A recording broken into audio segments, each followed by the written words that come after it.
You wake, you look at the clock and you groan. Ugh, I'm late again. It's 7 a.m. You drag yourself out of bed, stumble to the kitchen, brew coffee, take a sip and gag. What is wrong with my coffee? Why does everything seem to go wrong today? Sound familiar?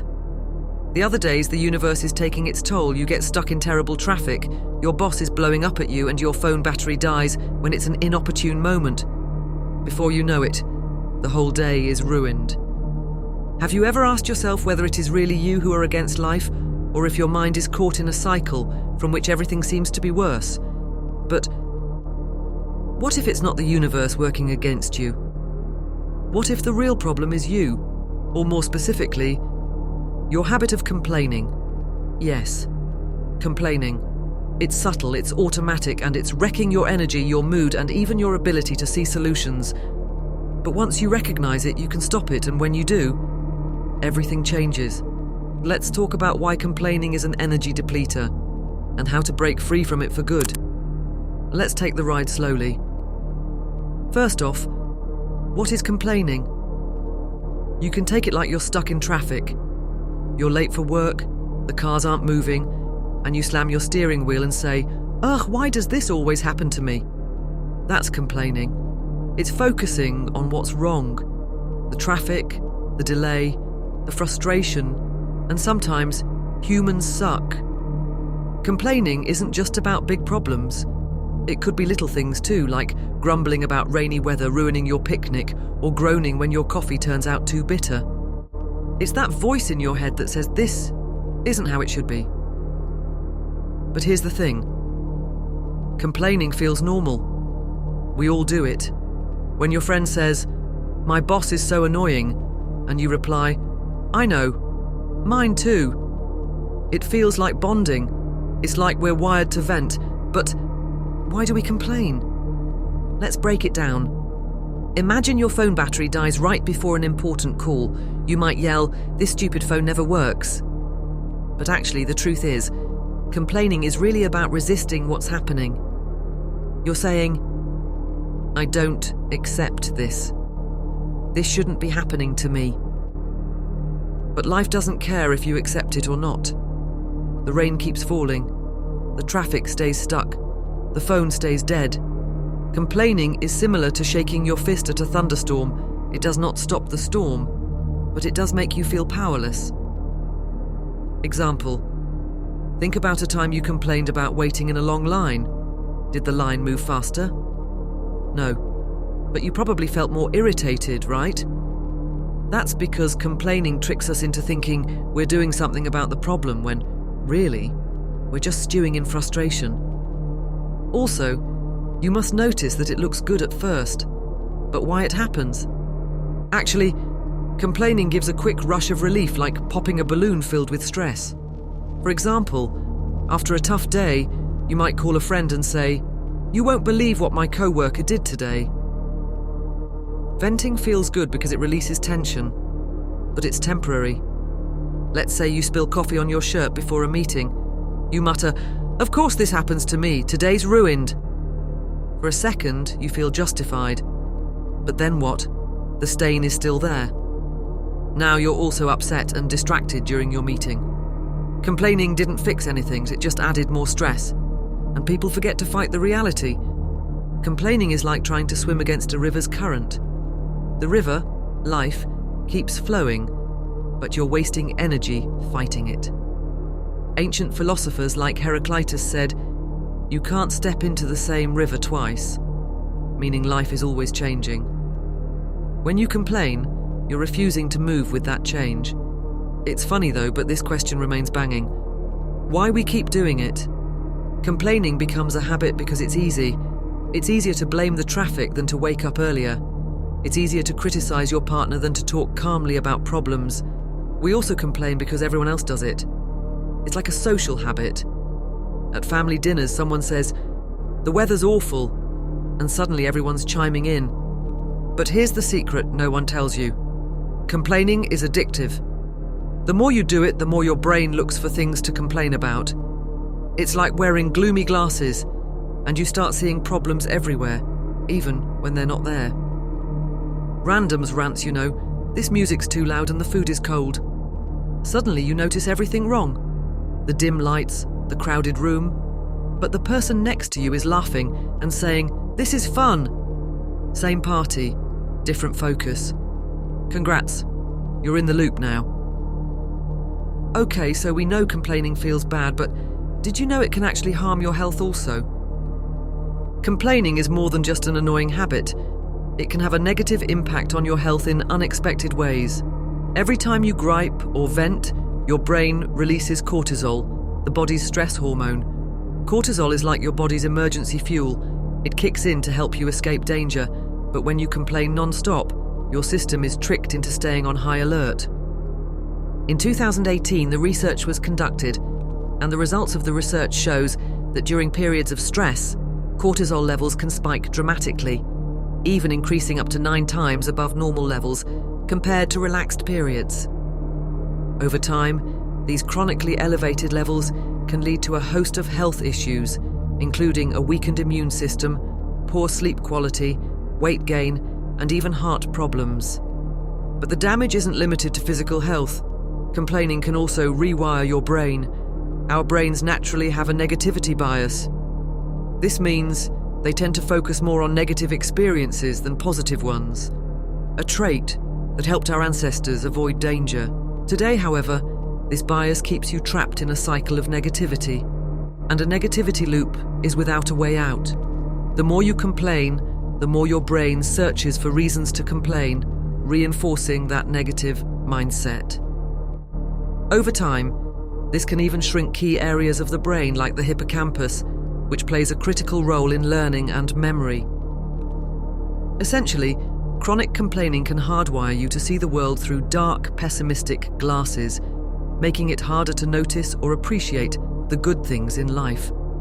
What's more, complaining can become so automatic that you might not even realize you're doing it. It starts as a way to vent, but before long, it shapes your overall outlook on life.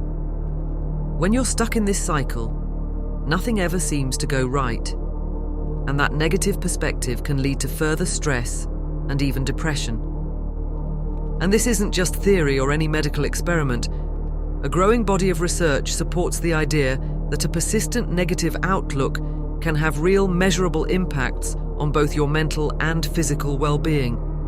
For example, studies indicate that chronic stress and a constant negative mindset can impair your immune response, making you more sensitive to infections and even slowing down your body's ability to heal wounds. Of course, your low immune system is indirectly affected by this. Moreover, studies indicate that the behavioral repercussions of constant complaining can have broader social implications. Chronic negativity can strain relationships, isolate individuals from supportive social networks, and even affect professional environments by undermining collaborative efforts and overall morale. In summary, the cons of habitual complaining are multifaceted. Not only does it trigger excessive cortisol production that can compromise your immune system, disrupt sleep, and contribute to weight gain and heart issues, but it also reprograms your brain's natural processing to favor negative over positive experiences. This shift not only diminishes cognitive functions, such as memory and problem solving, but also sets the stage for mood disorders and deteriorating social connections. This one is something you can't see but definitely feel: your energy. Everything in the universe is made of energy, including you. Your thoughts, your words, your emotions, they all have a vibration. And when you complain, you're sending out a low, heavy vibration. Think of it like this: your energy is like a radio signal. If you're constantly complaining, it's like tuning into a station that only plays sad, angry music. The more you stay tuned to that channel, the worse you feel. And it doesn't stop with you.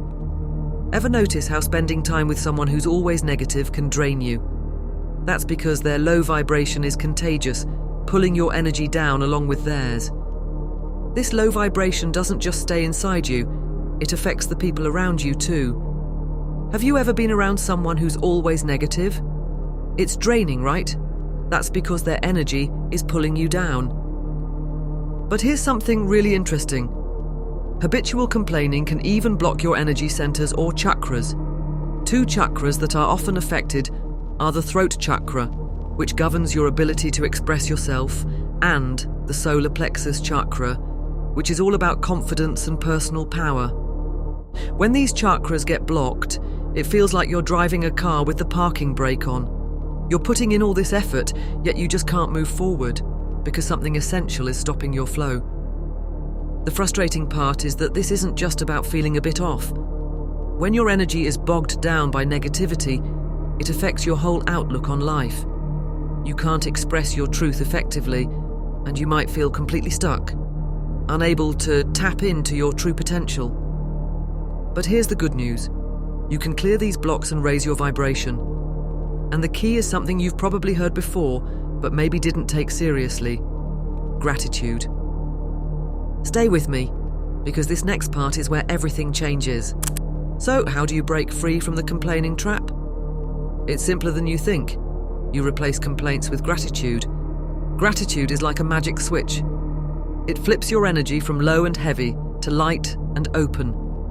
Research from the University of California, Davis has shown that when you take just a few moments to focus on what you're thankful for, your cortisol levels can drop by up to 23%. This significant reduction not only eases stress, but also begins to rewire your brain so that it naturally looks for the positive instead of the negative.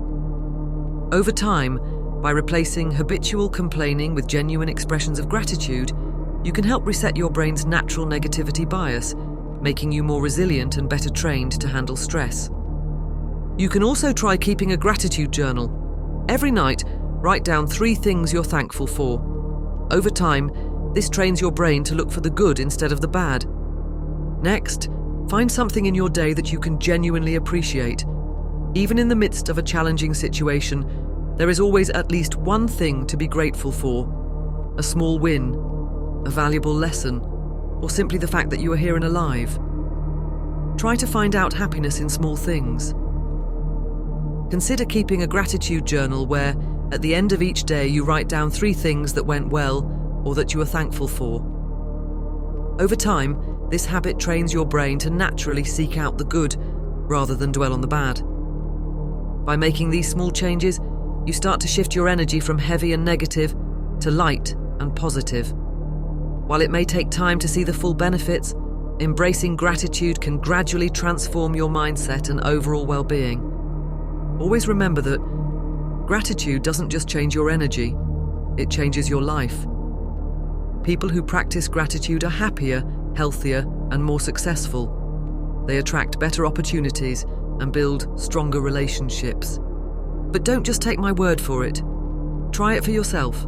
Start small and watch how your world begins to shift. And remember, this isn't about pretending everything is perfect. It's about choosing to focus on what's working, even when things are hard.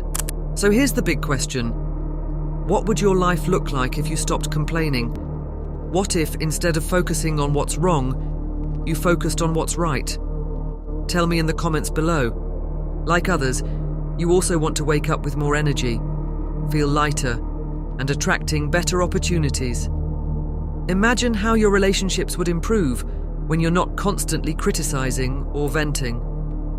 The truth is, complaining is a choice, and so is gratitude. Which one will you choose? If you're ready to make the shift, start today. Take one small step. Write down one thing you're grateful for, or catch yourself the next time you complain.